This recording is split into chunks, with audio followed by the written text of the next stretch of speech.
What's up, dudes? Chooch back with another one. So I was gonna bring y'all an unboxing video and a first ride video of the BEGODE Extreme. Like literally, I've been editing it, dude, and the unboxing video and everything is awesome. I've been doing some like power burnouts on this thing, dude, throwing rocks everywhere, having a blast with it. And then I went out today on my first ride of the BEGODE Extreme, guys. I literally have 21 miles on this machine right here, and it's already broken.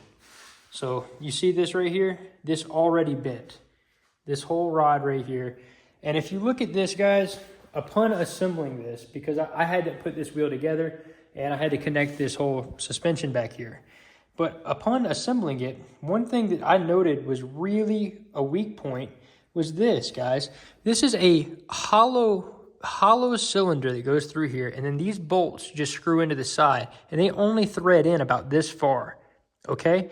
This far on each side. These little bolts thread in about that far, and so this is hollow in here. And I was like, man, that's a huge distance, like from this point to this point, to have a hollow connecting rod and all that force going right in the middle of it. There's no way that design's gonna work over time.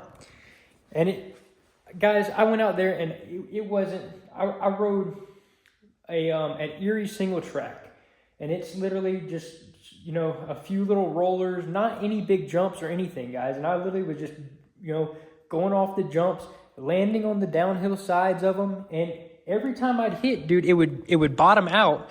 And bottoming out isn't like a bad thing, but when you bottom out, it shouldn't put all the force on the shock on this bolt right here. It should bottom out and hit, you know, the actual bottom. You should bottom out and the force shouldn't go here, you know? So I do have the stiffer coil in there, and I think that definitely would have helped. But whenever I got out there and like on the track to go ride around, and I leave the house to go do it, I don't have this coil with me. I don't have any of the stuff with me to change anything with it. So I just went out there for one ride to see how it was, guys. And it was just, I was bottoming out on every little thing, guys. And this is for my weight. This actual coil right here is for my weight.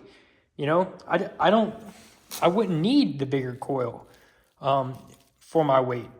I shouldn't. And I have this thing tightened down, have it set up right, everything in there, and then this just bent.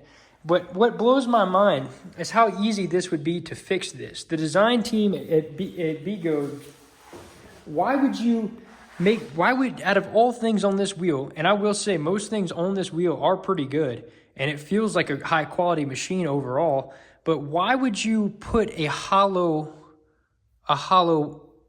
connecting rod right here? I mean, you can literally just get a bolt like this. Like, look, you could just get a bolt like that. Would that not make more sense? And this, I got to go to the hardware store to get one.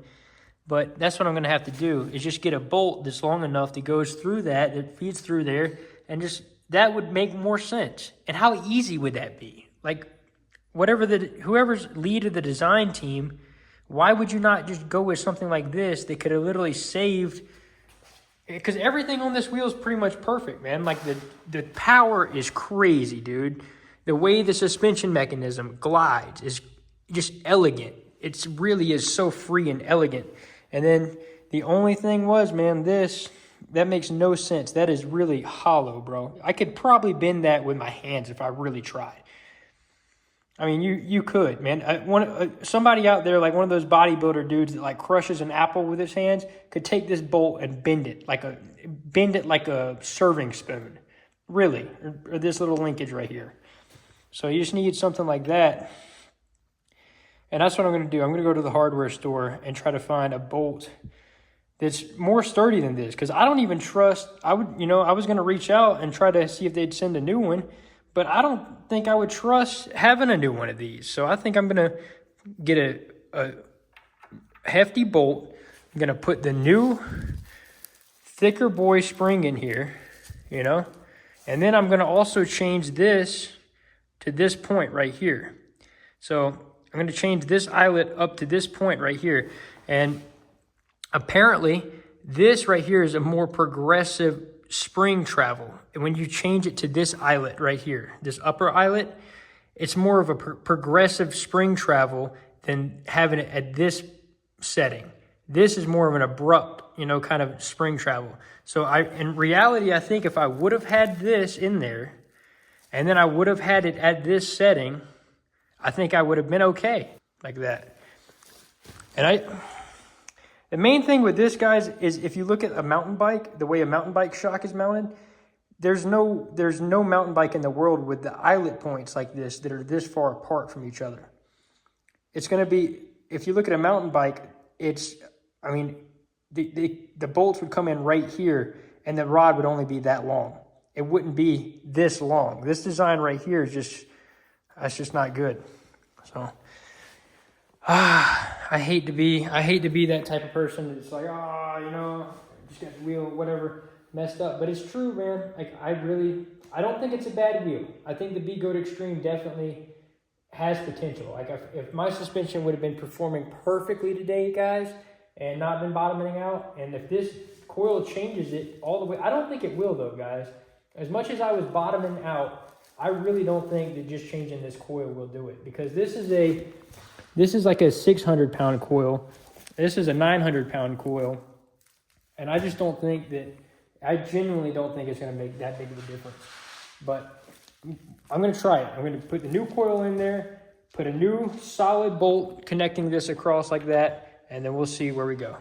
But anyways, I wanted to give y'all a little update. If y'all see the unboxing and then me riding this next, and you see me all happy and enthusiastic about it, just know that was before this happened, you know? So I literally made all of these videos, and I don't want to upload them now because it's like, well, the damn thing broke, you know? So that's just, it's going to be kind of out of order, the video sequence here. But I want to get this thing up and running again, give it another chance, and we'll get it going. If I find the right bolt from the hardware store and the exact hardware I use, I'm going to get the lock washers, the bolt, everything I need for it, and get this thing set up right and get it rolling good. But that's the only thing that bent on it. Overall, the wheel's fine.